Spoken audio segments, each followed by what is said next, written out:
नमस्कार, दर्पण solution YouTube channel पर मैं प्रवेंद्र आपका हार्दिक स्वागत करता हूं। इस वीडियो के माध्यम से हम वेतन ड्रॉ बनाना सीखेंगे। जो कर्मचारी अभी परीक्षाधीन है या प्रोबेशन पीरियड में है वो कर्मचारी किस तरह से अपना वेतन ड्रॉ बना पाएंगे, तो ये पूरी प्रोसेस इस वीडियो के माध्यम से हम देखेंगे कि फिक्स पेमेंट वाले कर्मचारियों का वेतन ड्रॉ हम कैसे बनाएं।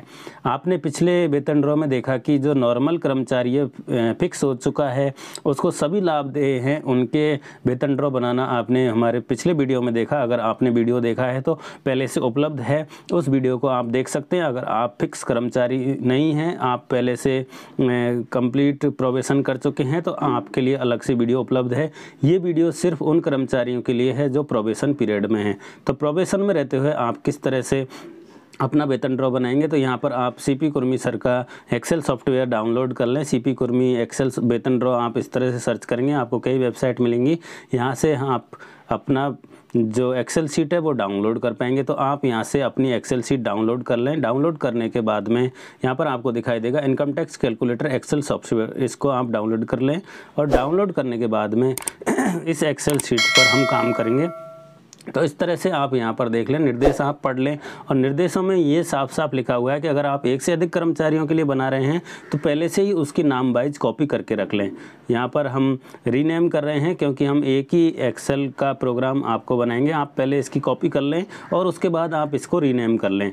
रीनेम करके आप अलग अलग कर्मचारियों का वेतन ड्रॉ आराम से बना पाएंगे। पहले ही जब डाउनलोड करते हैं उसी टाइम आप इसको रीनेम कर लें। बाद में आप अगर इसको यूज़ लेने के बाद में उसको कॉपी करेंगे तो उसमें डाटा पूरा पिछले कर्मचारी का आ जाएगा, उससे कुछ गड़बड़ी होने का चांस रहता है। तो इसलिए आप खाली जो एक्सेल सॉफ्टवेयर है उसी का कॉपी कर लें और कॉपी करने के बाद ही अपना काम स्टार्ट करें। तो यहाँ पर हम इसको ओपन कर रहे हैं और ओपन करने पर इस तरह का इंटरफेस दिखाई देता है। यहाँ पर हम देखेंगे ऑफिस का एक मैसेज आ रहा है, इसे हम क्लोज कर देते हैं। इसके बाद में हमारे सामने जो इंटरफेस आता है उसमें हमें सबसे पहले निर्देश दिखाई देंगे। हमें इन निर्देशों का अच्छे से अध्ययन कर लेना है। आप अगर इन निर्देशों को नहीं पढ़ते हैं तो आप कुछ गड़बड़ी कर सकते हैं, इसलिए आप इन निर्देशों को अच्छे से पढ़ लें और निर्देश पढ़ने के बाद ही इस एक्सेल सॉफ्टवेयर पर काम करें। यहाँ पर आप हिंदी के फ़ॉन्ट डाउनलोड कर लें। अगर आपके लैपटॉप कंप्यूटर में हिंदी फ़ॉन्ट नहीं है, यहाँ पर लिखा हुआ है, ये फ़ॉन्ट आप यहाँ से डाउनलोड कर लें, गूगल पर सर्च करके डाउनलोड कर सकते हैं।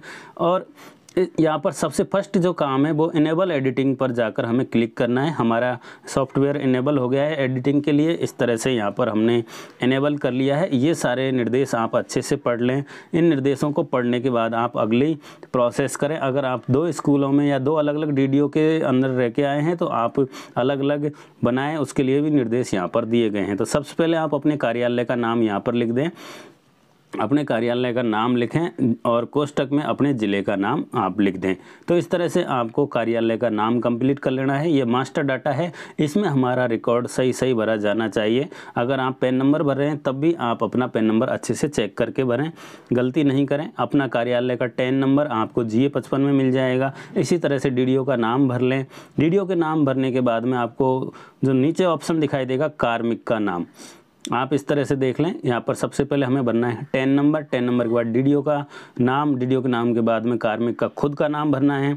उसके बाद में कार्मिक की पोस्ट भरनी है। उसके बाद में लेवल हमें यहाँ पर भरना है, किस लेवल के अंदर हम आते हैं।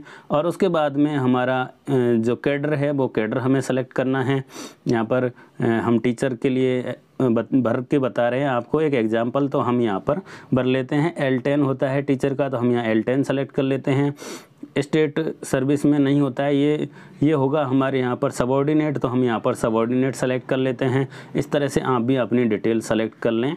और उसके बाद में SI नंबर अभी जारी नहीं हुआ है तो इसे हम खाली छोड़ दें। GPF नंबर आपके पास है तो आप यहाँ पर भर सकते हैं। उसके बाद में आपकी राज्य बीमा कटौती जो हमारी है, अगर आप इसमें आपके राज्य बीमा कटौती प्रोबेशन के अंदर होती नहीं है तो आप इसको भी 0 कर दें। तो इस तरह से यहाँ पर अपना बैंक अकाउंट नंबर आप भर दें और जो भी डिटेल है ये हमें भरनी है। इसके बाद में हमें यहाँ पर मोबाइल नंबर अपना भर लेना है। मोबाइल नंबर के बाद में मार्च 2022 का मूल वेतन आपको भरना है। इसका मतलब आपके यहाँ पर फिक्स पेमेंट भरें। आप जो आपका फिक्स पेमेंट है उस पेमेंट को यहाँ पर मार्च के 2022 के मूल वेतन में भरें। आप अगर मार्च के बाद में पोस्टेड हैं तो आप वहाँ पर जाकर जो हम आगे प्रोसेस बताएंगे वहाँ आप पिछली जो रिकॉर्ड है उसको 0 कर सकते हैं। तो वहाँ से आप जो डाटा है उसको 0 कर दें अगर आप मार्च के बाद पोस्टेड हैं।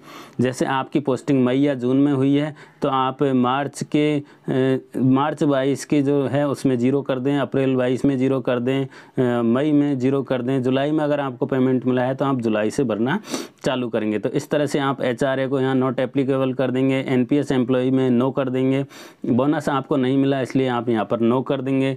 इस तरह से आपको ये एंट्री कर लेनी है। और यहाँ पर आपने समय पर अवकाश नहीं लिया तो यहाँ भी आप इसे नो कर देंगे। उसके बाद में हम यहाँ पर LIC अगर आप कटवा रहे हैं तो अगर आपकी कोई प्रीमियम चल रहा है तो वहाँ पर एंट्री कर सकते हैं, अगर नहीं है तो 0 रहने दें।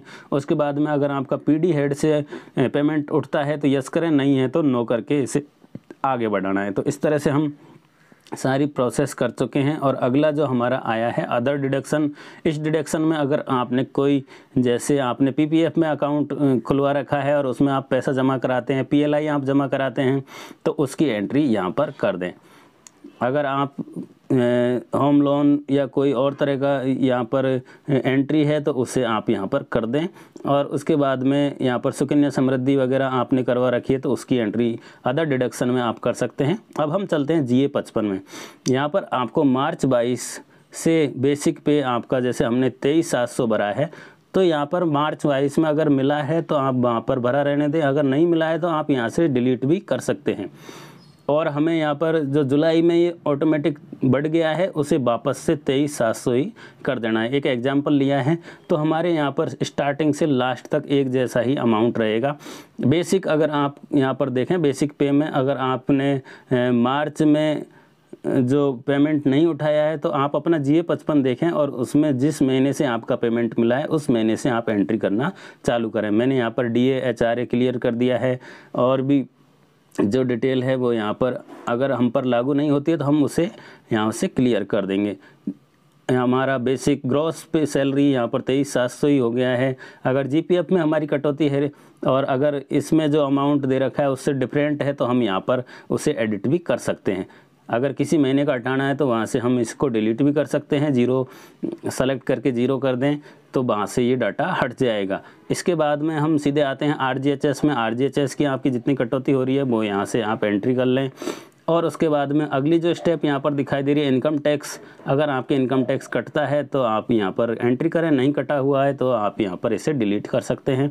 एक सबसे फर्स्ट वाले में डिलीट करके 0 भरें, सारे में ऑटोमेटिक 0 हो जाएगा। तो इस तरह से हमारा ये एक सिंपल सा जो वेतन ड्रॉ है वो कंप्लीट हो जाएगा। और जो चीज़ हमारे लागू नहीं होती है उसे हम यहाँ से डिलीट कर दें। यहाँ पर DA एरियर जो दिखाई दे रहा है इसको हमारे ऊपर लागू नहीं होता है तो हम यहाँ से इसको 0 कर देंगे और ये ऑटोमेटिक यहाँ से 0 हो जाएगा। और हमारे बोनस हमने आगे से ही बंद कर दिया तो हमारा वहाँ से बोनस भी ऑटोमेटिक हट गया। तो इस तरह से हम देखेंगे कि हमने GA 55A में ये कंप्लीट कर ली है एंट्री। और अब हम आगे देखेंगे हमारा ओल्ड वाला पैटर्न है इसमें और न्यू वाले पैटर्न में आप दोनों में ही किसी के अंदर टैक्स में नहीं आएंगे तो आप कोई सा भी यहाँ से ले सकते हैं जो आपको अच्छा लगता है उसमें लेकर उसका प्रिंट करें और प्रिंट करके आप अपने DDO को जमा करा सकते हैं। तो ये जो एक पेज है इसे हम फाइल में जाकर प्रिंट कर लेंगे और इसी तरह से हमारा जो GA 55 का फॉर्म है इसको भी फाइल में जाकर यहाँ प्रिंट ऑप्शन के माध्यम से प्रिंट कर लेंगे। इस तरह से आप आएंगे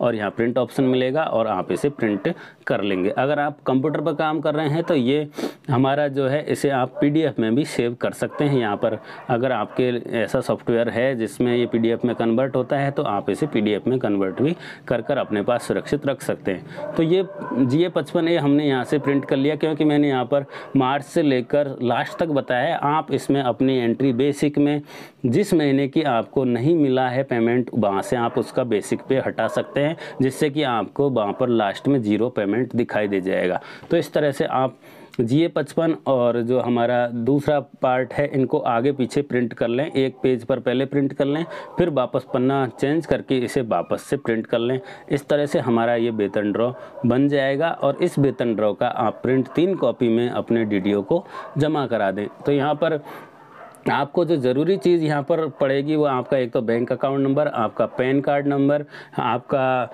GA55, ये चीज़ें आपके पास होनी चाहिए। आप जो कटौती करवा रहे हैं उनकी रसीद आपके पास हो, जिससे आप आइडिया लगा सकें कि हम पूरे साल भर में कितनी कटौतियाँ करवाते हैं। तो ये सारी एंट्री आपकी सही होनी चाहिए। अगर आप मंथली LIC जमा कराते हैं तो वो अगर सैलरी से करवाते हैं तो सैलरी वाला ऑप्शन भी यहाँ पर है। हम यहाँ पर जो सैलरी की LIC है उसको यहाँ पर देख सकते हैं। अगर आप इनकम टैक्स से 500 रुपये आपके कटे हैं या आपके DDO ने काटे हैं तो आप इनकम टैक्स में ये एंट्री कर सकते हैं। अगर 200 रुपये कटे हैं तो 200 रुपये की एंट्री आप यहाँ पर करेंगे तो सारे मंथली यहाँ पर आ जाएगा। अगर नहीं कटा है तो आप इसको 0 कर दें और 0 करने से आपका अमाउंट आपके दिखाई देगा। तो इस तरह से आपके जो GA55 में एंट्री हैं वो बिल्कुल सेम टू सेम यहाँ पर होनी चाहिए। कितना आपका बेसिक पे है और आपका ग्रॉस सैलरी कितना है, जिसमें से आपकी GPF कटौती कितनी है, RGHS कटौती कितनी है, इनकम टैक्स कटौती कितनी है, उनको देखते हुए आप इसका जो लास्ट में नेट पेमेंट है वो आपके GA55 से मिल जाना चाहिए। इस तरह से आप अपना GA55 देखकर अपना वेतन ड्रॉप बना सकते हैं। आशा करता हूँ आपको ये वीडियो पसंद आया होगा। अगर वीडियो पसंद आया हो तो लाइक करें, कमेंट करें और अधिक से अधिक साथियों के साथ शेयर करें, जिससे कि वो अपना वेतन ड्रॉप आसानी से बना सके। वीडियो देखने के लिए आप सभी का बहुत बहुत धन्यवाद।